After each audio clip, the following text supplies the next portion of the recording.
আমি একটু জিজ্ঞাসা করতে চাই, আপনারা বলছেন যে গণহত্যাকারীদের, আওয়ামী লীগকে উদ্দেশ্য করে বলছেন যে গণহত্যাকারীদের রাজনীতি করবার অধিকার থাকার কথা না, আপনার বক্তব্য। আহ মুক্তিযুদ্ধের সময় গণহত্যার অভিযোগে জামায়াতের শীর্ষ, মানে গণহত্যার সহায়তা করে, আমরা জানি যে রাজাকার আলবদর বাহিনীর শান্তি কমিটি তারা পাকিস্তানের সহায়ক ছিল এবং মুক্তিযুদ্ধের বিরোধিতা করেছে, রাজাকারদের কাজকে সমর্থনও করেছে। সেই সেই অবস্থান থেকে গণহত্যায় সহায়তাকারী একটা দল হিসেবে যে তকমা আছে, সেই জায়গা থেকে আপনারা এখন গণহত্যাকারীদের দল হিসেবে আওয়ামী লীগকে নিষিদ্ধের দাবি করছেন, এটা কি মানে খুব শুনতে কি খুব যৌক্তিক লাগছে? হ্যাঁ, আপনি বলবেন যে এটা শুনতে সাংঘর্ষিক লাগছে, আরো একটু ক্লিয়ারলি যদি বলেন যে আমরা ওই সময়টাকে কিভাবে দেখছি আর বর্তমান সময়টাকে কিভাবে দেখছি। আমি তখন একজন শিশু, 12 বছরের শিশু। আমি ম্যাচিউরড এনাফ ছিলাম না, তবু কিছু কিছু বুঝতাম। কিছু কিছু বুধের জায়গা থেকে যেটা দেখেছি, আমাদের যে দলটাকে এর জন্য দায়ী করা হচ্ছে, পার্টিকুলারলি জামাত ইসলামীকে। জামাত ইসলামের তখন বাংলাদেশে বা তৎকালীন পাকিস্তানে কোন উল্লেখযোগ্য রাজনৈতিক অংশীদার ছিল না। এটা একটা মাইক্রোস্কোপিক দল ছিল বলতে, নাম্বার ওয়ান। নাম্বার টু হলো যে মুক্তি এক পাকিস্তান সাপোর্টকারী দল হিসেবে একমাত্র জামাত ইসলামীও ছিল, সেখানে আরো আরো বহু দল ছিল। নাম্বার থ্রি হচ্ছে কিছু বাহিনীর কথা বলা হয়ে থাকে, এই সমস্ত বাহিনীরা পাকিস্তান সেনাবাহিনীকে তাদের অপকর্মে সহায়তা করেছেন এবং এর সাথে জামাত ইসলামীকেও জড়ানো হয়। আমার এখানে ভেরি ক্লিয়ার, আমি আগেও বলছি যে জামাত ইসলামী যদি কোনো অপরাধ করে থাকে, তাহলে সে যেই করুক, জামাত ইসলামী হোক আর যেই হোক, তার তো বিচার হতে হবে। তার বিচার না হওয়ার তো কোনো কারণ নেই। কিন্তু প্রশ্নটা হলো যে যদি অপরাধ করেই থাকে এই দল এবং দলের নেতা কর্মীরা, তাহলে সেই সময় তাদের বিরুদ্ধে কোনো মামলা করা হোক, কোনো আইনি পদক্ষেপ নেওয়া হোক, যাদেরকে পরবর্তী পর্যায়ে যুদ্ধ অপরাধী সাজিয়ে অথবা মানবতা বিরোধী অপরাধী সাজিয়ে যাদেরকে দুনিয়া থেকে বিদায় করা হলো একটা বিচারের নামে ট্রাইব্যুনাল গঠন করে, তাদের বিরুদ্ধে তখন বাংলাদেশের কোন থানায় একটা জিডি পর্যন্ত কেন করে? এই রহস্যটা, এর জবাবকে দিবে তা।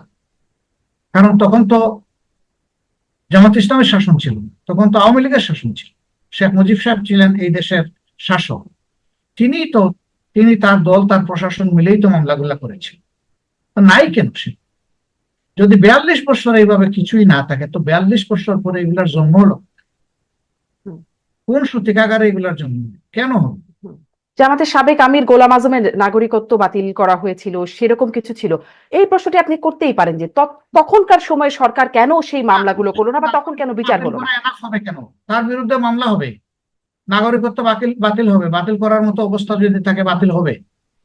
তার বিরুদ্ধে মামলা নেই কেন, অভিযোগ নেই কেন? না, শুধু নাগরিকত্ব বাতিল করা হয় নাই, এরকম আরো বহু করা হয়েছে। প্রজাপতি রায়ের করা হয়েছে, আরো অনেকজনের করা হয়েছে। আমি সেটা বলতে 40 বা 42 জন, দুইটাই পাওয়া যাচ্ছে। করা হয়েছে। এখন ধরেন যে বাংলাদেশে জামাত ইসলামী দেশ এবং জাতির জন্য তারা ইতিবাচক ভাবনা ভাবে এবং তারা একটা কার্যকর দল হিসাবে আত্মপ্রকাশ করছে। অতএব আমাদের আদর্শকে মোকাবিলা করতে না পারে ভেরি ক্লিয়ারলি তারা এখন ওই সমস্ত নোংরামের আশ্রয় নিয়েছে। আশ্রয় নিয়ে এদেশে পরীক্ষিত মানুষগুলো যারা তাদের চরিত্র, তাদের দেশ প্রমাণ করতে পেরেছে, তাদেরকে ঠান্ডা মাথায় ফেলে দিচ্ছে। এরপরে আমি বলবো যে কেউ যদি অপরাধ করে থাকে তার বিচার হোক, আমাদের কোনো আপত্তি নেই, কিন্তু কাউকে যেন জোর করে অপরাধী বানানো। এখানে তো আমরা দেখেছি জোর করে অপরাধী বানানো, সেফ হাউস গঠন করে সাক্ষীদেরকে ট্রেনিং দেওয়া হয়েছে। যারা তাদের মানে ইচ্ছা মতো, পছন্দ মতো সাক্ষী দিতে পেরেছেন, তাদেরকে অলঙ্কৃত করা হয়েছে। আবার যারা এটাতে রাজি হন নাই, তাদেরকে মারপিটও করা হয়েছে, এবং সেগুলো মিডিয়াতে এসেছে। এটা কোনো গোপন ব্যাপার নয়। স্কাইপ কেলেঙ্কারির ব্যাপারটা আপনারা লক্ষ্য করেছেন। বিচারপতি বিচার করছেন বাংলাদেশের বিচারালয়ে বসে, আর রায় লিখে দিচ্ছেন আরেকজন ব্রাসেলস থেকে, বেলজিয়ামের ব্রাসেলস থেকে আরেকজন রায় লিখে দিচ্ছেন, এবং তার কনভারসেশন হচ্ছে, তিনি ডিক্টেট করছেন কোর্টকে এবং বিচারপতিকে। তাইলে সেটা কি ধরনের বিচার? সবই তো প্রমাণ হয়ে গেছে।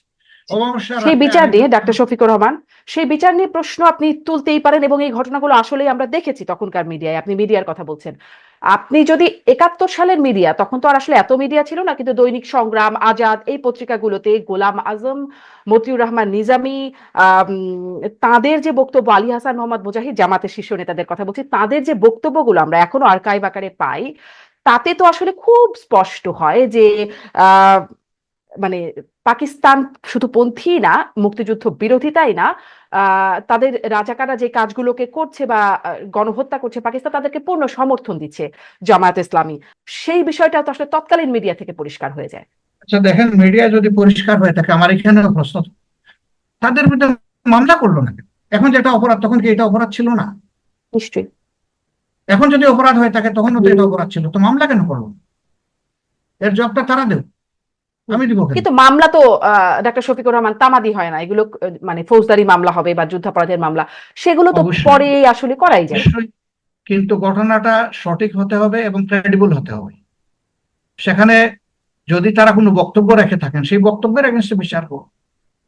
যদি এটা আইনের দণ্ডনীয় অপরাধ হয়ে বিচার হতে পারে, তাহলে তারা নির্দোষ প্রমাণ করবেন নিজেদেরকে আদালতে, যদি উপযুক্ত সাক্ষী সেই রকম না থাকে।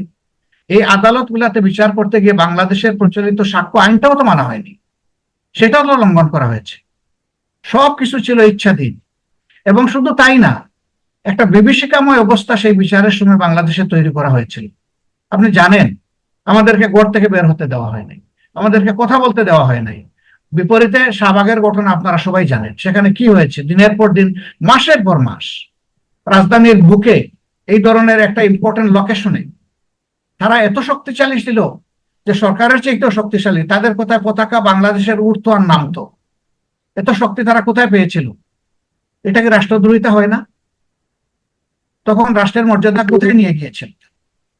তো এই সমস্ত বিষয় যদি, আমি আবারও বলবো, সুনির্দিষ্ট অভিযোগে কারো যদি বিচার হয়, আমাদের কোনো আপত্তি নেই, কিন্তু অভিযোগ বানিয়ে কাউকে আপনি দুনিয়া থেকে বিদায় করবেন আর বিচারের নামে প্রহসন করবেন, এটা তো জনগণ মানবে না।